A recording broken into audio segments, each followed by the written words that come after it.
All right, thank you very much. Hello, everybody. It's your good friend Pozzible here, and I'm back in action with a different kind of look at kind of the movies that came out. As Batman versus Superman came out, and everyone and his brother has been complaining about it since its release. So I thought I'd go against the grain here and talk about what they did right when it comes to the movie. Like Gene Hackman said in Crimson Tide, it's a short list. Yeah, I think this will be the shortest list I have to do. When talking about Batman versus Superman, of course, there will be spoilers. And I do want to say to all those DC fans out there, if you did get disappointed by Batman versus Superman Dawn of Justice, might I recommend to you the Batman Superman movie.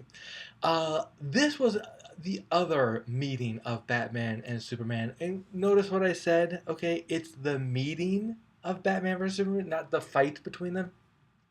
Not to mention the fact that this was also Joker and Lex Luthor. So the two DC's best superheroes going up against their best supervillains in a clash that was excellent and awesome and fun to watch and just really clever.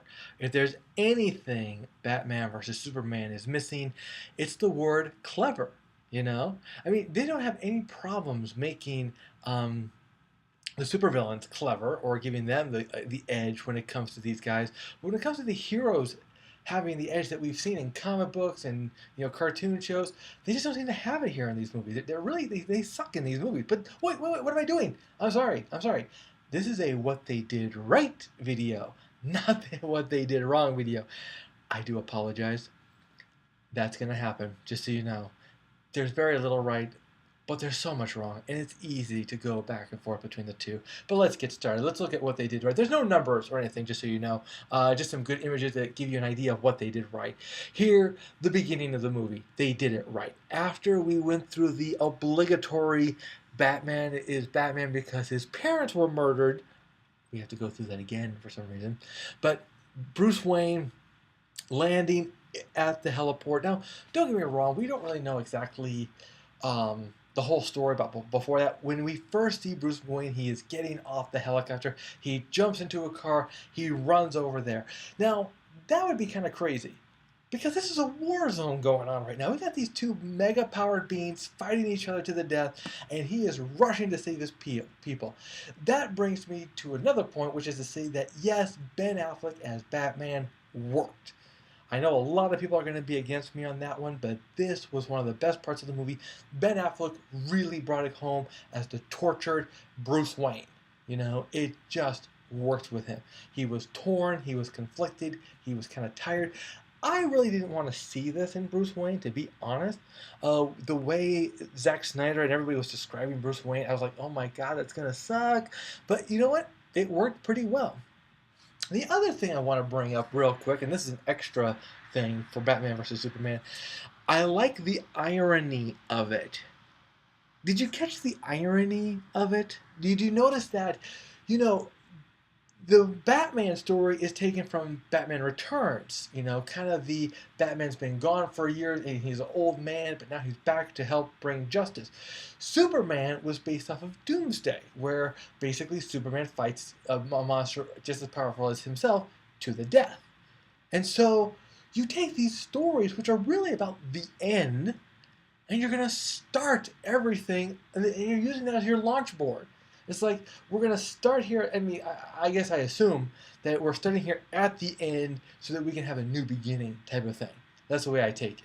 So, 3 things already that was really good about this movie. Number 1, the beginning of the movie with Batman rushing in. Bruce Wayne rushing in. And that's another thing. I like those moments. I love those moments. I like the moments where you see Bruce Wayne being the hero. Like, there's another moment where, like in Spider-Man, if you ever see the cartoon, you see sometimes Spider-Man doesn't have his mask on. He's doing all his spider stuff with his mask off. And it's great to see that it's Peter Parker, not just Spider-Man, but it's Peter Parker being the hero. Here, I digress. It's Bruce Wayne being the hero. He's rushing in. This is where it all went downhill too, because there's a confusing part there. I just want to bring up this confusing part real fast. There's a guy in the office. He calls him. He tells him, get everyone out of the office. Get everyone out of the office. And he apparently does. But he stays. Why? Did he have to go down with a ship or something? Why didn't he go with them? If they would have shown him dying at the base of the floor, that's one thing. Dying on the staircase or in an elevator, that's another thing. But no, they have to show him dying in the same place he took the call where Bruce Wayne told him to get out of there. Okay? So once I saw that part, the movie just kind of went downhill. But we're not talking about downhill. We're talking about the best parts, like when Bruce Wayne met Clark Kent. You know? Now, this particular moment in the movie, awesome. Because here they are kind of at this gala party with Lex Luthor, and you have Bruce Wayne wanting to, no, excuse me, Clark Kent wanting to talk to Bruce Wayne about the Batman, and the Batman, excuse me, Bruce Wayne talking to Clark Kent about Superman. And the verbiage between them, the verbal sparring between them was excellent. It was very well thought out, very well planned. You know, they have such different ideologies. And yet here, one has to defend one while, you know, bashing the other. And, you know, this was all you needed for the movie, really. You didn't need any of that Lex Luthor stuff, no Doomsday stuff. You didn't even need Wonder Woman. You certainly didn't need the Justice League. But you did just need Batman and Superman clashing on ideology. I mean, what could ruin a scene like this? Oh, Jesse Eisenberg. You know, guys, show, don't tell. We were already enjoying the fact that Batman and Superman, excuse me, Clark Kent and Bruce Wayne had met. But for Lex Luthor to come out of nowhere and be like, oh, I love bringing people together. Look at it. It's Clark Kent meets Bruce Wayne. It's like, fuck you. Seriously. That's all I can really say about that. Why do I say that? Because we already saw it. We're watching it. You didn't have to interrupt it. We already knew it was happening. You didn't have to tell us that this was going on. It was right in front of us. But then again, I digress. This is a best meetings. And what could be a better meeting than when Superman met Batman for the first time? Now, I looked all over the internet for a picture like this. They should have a picture like this. I don't know why I couldn't find it. But basically, it's where, you know, Superman meets Batman for the first time. Batman is on a quest to get some kryptonite. For some reason, Superman doesn't care about this. Superman knows that Batman is going after for justice, and yet he stops the guy from getting any justice on the people he's chasing. He stands in front of the car, and that was one of the epic parts. The part that I did like. First off, I didn't see it coming. When I saw the light shining on Superman, I'm thinking, oh my god. And of course, it's Superman. He just stands there. The car rams into him, spins around. Superman gets on top of the car, rips off the top, and tells Batman to retire himself. He is done as the Dark Knight. We don't need you anymore. I'm here to save the day, blah, blah, blah. He doesn't really say those words, but those are what he meant. But the point is, he told him it was time to retire the Bat. He didn't agree with Batman's ideology. He didn't agree with the way Batman dealt with criminals, and he wanted him to stop. And it was considered mercy. Then he takes off. You know?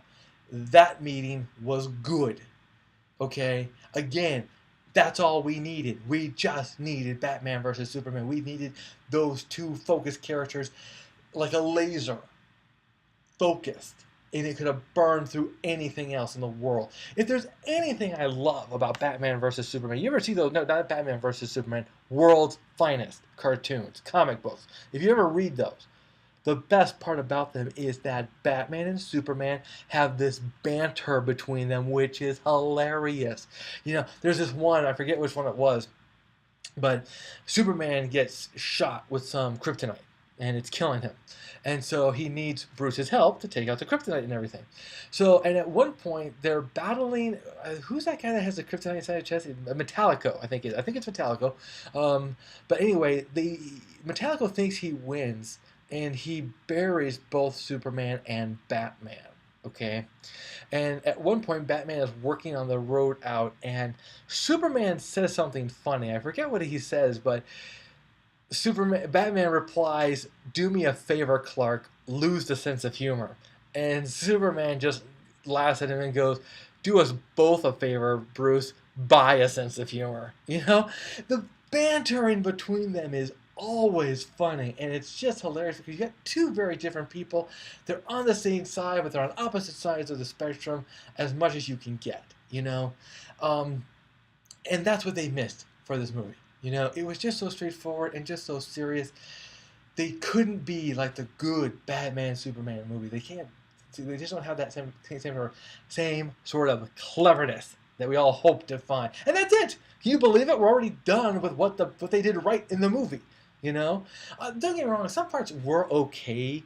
Wonder Woman wasn't bad, but she wasn't great either. She was just there. You know, and you know what? For me, her big reveal was not a big reveal at all. It was just a, oh, you're finally here. It's like they played the music and everything for her when she finally shows up, and we're supposed to be like, yay, Wonder Woman's finally here, yada yada yada. But we're more like, dang lady, I was waiting for you for 2.5 hours. Where have you been all this time? You know, I mean seriously, they went too good in other areas, but not good enough in other areas, and it just didn't work out at the end. So. But there were some good parts. I will admit, there were some good parts. All right, guys, that's it for today. We'll see you at the theaters.